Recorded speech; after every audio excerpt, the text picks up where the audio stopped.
Looks like we're back playing the very first version of Hello Neighbor once again. You thought it was over. You thought that it was just going to be a one and done, that we were going to give up? Wrong. Last video, we mostly spent it running around in circles, not really getting anywhere, and I didn't even know if I was going to be able to beat this. But after I finished recording the video, I was like, you know what? We've done worse. We beat 2020 mode in 5 Nights at Freddy's. We're super close to beating Doors, and we're on the way to completing Apeirophobia. This is nothing compared to the things we're working on right now. When I put on these headphones today, I told myself that I am not taking them off until I beat the very first version of Hello Neighbor. So you know what? Let's stop wasting time and get straight into it. Hey everyone, how y'all doing? Frostbite here, and welcome back to the very first version of Hello Neighbor. Last time, we kind of got a feel for it, realized that this game is way harder than the full version. I've actually been looking up a couple strategies, and I think I know how we're going to beat this. There's a strategy that I saw where you use the TV in order to distract the neighbor and lock him out of the house. And once you do that, you basically have free reign. Then we need to get the key, we need to get the hammer out of the back room, and we need to find a code. I don't really know how we're going to do that, but let's just worry about actually getting free roam of the house first. Actually, you know what? I say that. First thing we're going to worry about is getting this cutscene out of the way. So... surprise attack! Hi, neighbor. Ah, it's a new day. A new day to break into someone's house. Okay, so here's what we're gonna do. Basically, the strategy, it's not really a strategy like guide. I saw it watching 8-Bit Ryan's video of him playing the first Hello Neighbor. Basically, what you do is, hang on, first I'm gonna grab a chair. So basically what you do is you take the TV, you set it up in like this corner, you turn it on, run over here, wait for the neighbor to get distracted, then run in through the front door and lock him out. So let's do that and not die. Okay, I set the TV down. Neighbor's gonna go out. He's gonna inspect it. We go in here and shut. Okay, there we go. Oh, hang on. Nope. Boom. Okay, now we just need to get the other two chairs and block out the doors. Okay, that one's blocked. Block that one. No, take the chair. And that one. Perfect. Okay, so the neighbor is stuck by that TV, and we have free roam. So first thing we're gonna do is I'm gonna get this, and boink. What? He smashed a window to get back into his house. He smashed a window. He smashed a window. He smashed a window. I heard him smash a window. I don't know what that was. All I know is I heard him smash a window. I don't know where. I'm just gonna go about doing the motions and not worry about a thing. Boink. Okay. The board is off. Now I just need to figure out how to get the code. If I remember correctly, I think there's something that you can find in a room somewhere. There's like a black light, I think. I don't know. I could be wrong. Oh, there's the neighbor. Hey, neighbor. God, that TV is so loud. Dear God. Oh!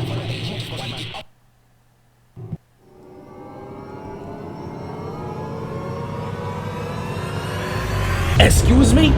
Ah, my neck. Ah, that really hurt. That was stupid. Okay, well, it worked. The neighbor got distracted, and the board and the lock are still off. So all we need to do now is find the code. However we do that. Hello, Mr. Big Neighbor. How are you doing today in this wonderful hellish hell landscape person? Oh, he grabbed me. It's like some demonic fusion between Hello Neighbor and Attack on Titan. That's a future I don't want to think about. Okay, well, you know the rules and so do I.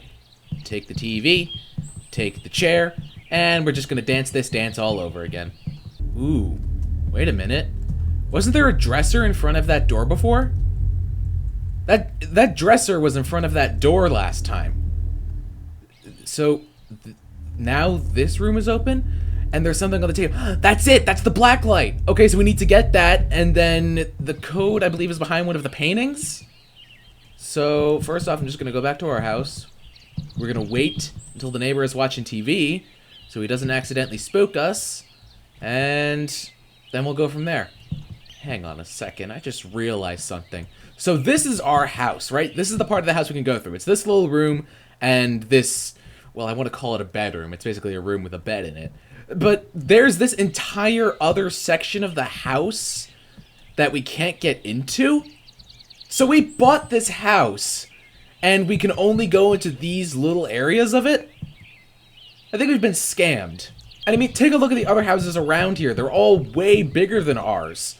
A neighbor's house excluded, with the mysterious green glowing light that I don't think I've ever noticed before. But all the other houses around here are massive.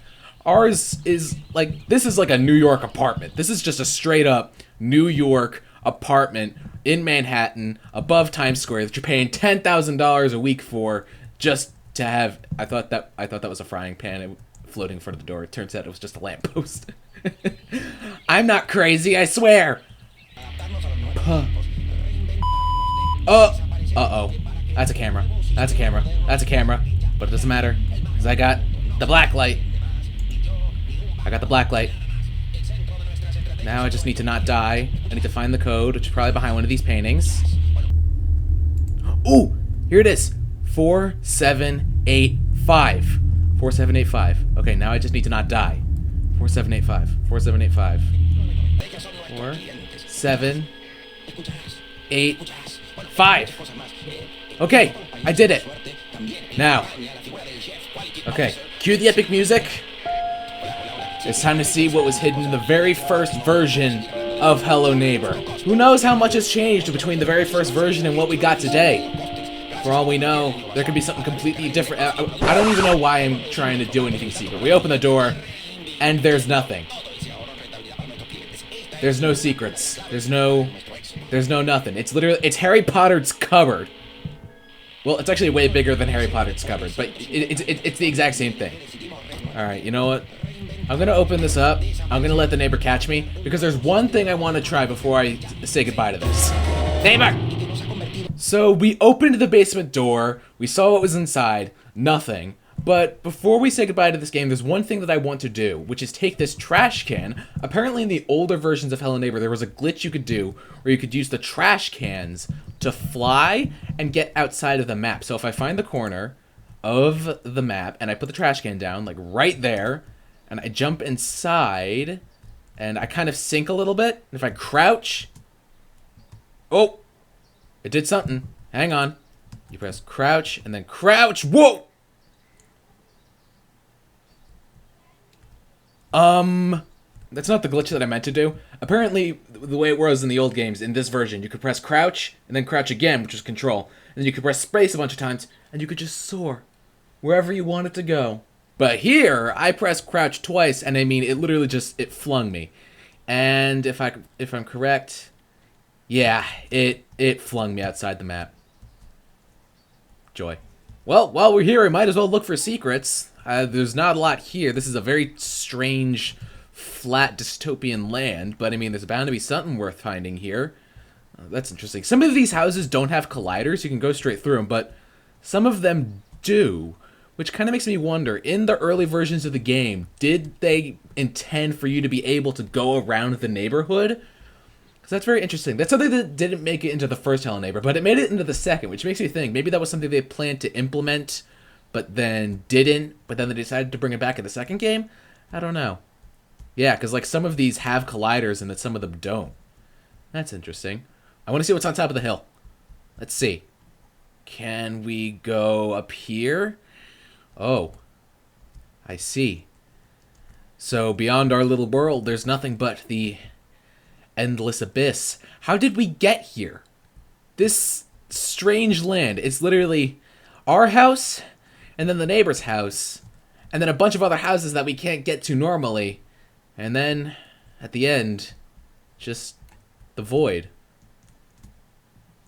Weird. Yeah, I'm just running around the place. I don't really see... Maybe the house on the hill. Oh, yes. It is the biggest house of the bunch, and it is up on the hill, overlooking the rest of the land. Maybe there's something worth theorizing here, and for some reason it's on fire? That's kind of weird why the house would be on fire. It's literally, like, you can't even really see it from where we are in the game. That's our house over there. You can't really see it, but for some reason when they were making this first version of the game, They decided to put this in. I don't know why. Maybe that has something to do with, like, in the early versions of the game, the story. Because I know in, like, Hello Neighbor Alpha 1, there was some stuff revolving fire in, like, the neighbor's family. So maybe in the early versions of the game, they were planning to do something where, like, the neighbor's family died in, like, a house fire. I don't know. I might just be completely crazy. Who knows? Alright, well, I've explored everything there is to explore. We beat the game. We broke the game. We found the secret flaming house on the hill. There's nothing left for us in this world. There is only one last thing we can do. The endless abyss. This small plane. Who knows? Maybe there's something beyond. Maybe there's something lurking in the void, just waiting for us to take the plunge. There's nothing left for us here. It's time for one last journey, one last adventure. Into the abyss we go! Oh, for some reason there's that house in the ground. But other than that, we're falling. We're going. Into the endless nothing. Was it worth it? Was it really all worth it? I don't know. I played the game. I beat it. I'm happy. The end. So there we go. That was Hello Neighbor Pre-Alpha 1. A very different experience to the game that we got in full. It definitely feels like two separate games. This one leaned very much into the horror aspect, while the first version, well, the full version definitely leaned more into the strategy, like, side of horror strategy. Also, it seems like they were going with a very different story, like something with, like, the neighbor's house, and for some reason that glowing light, which isn't glowing anymore. But there was the fiery house on the hill, which makes me wonder, maybe the story for Hello Neighbor at one point was going to be a very different experience. I know that throughout a lot of these first alphas and betas, there was a lot of, like, very biblical imagery, and, like, stuff with, like, Satan, or making, like, a deal with the devil. It makes me think, when along the development process did things switch? When did things shift? When did the story and the developmental process for this game, when did it all change? What went wrong? Or what went right? I don't know. I had fun. I can't really fault anyone. But guys, I really hope you enjoyed this video. If you did, be sure to leave a like and comment down below. And if this happens to be the first video you've ever seen by me, why not join the community by hitting subscribe and ringing the bell so that we get notified every single time a new video comes out. So thank you guys so much for watching. I love you all to pieces, and I'll see you all in the next video. See ya!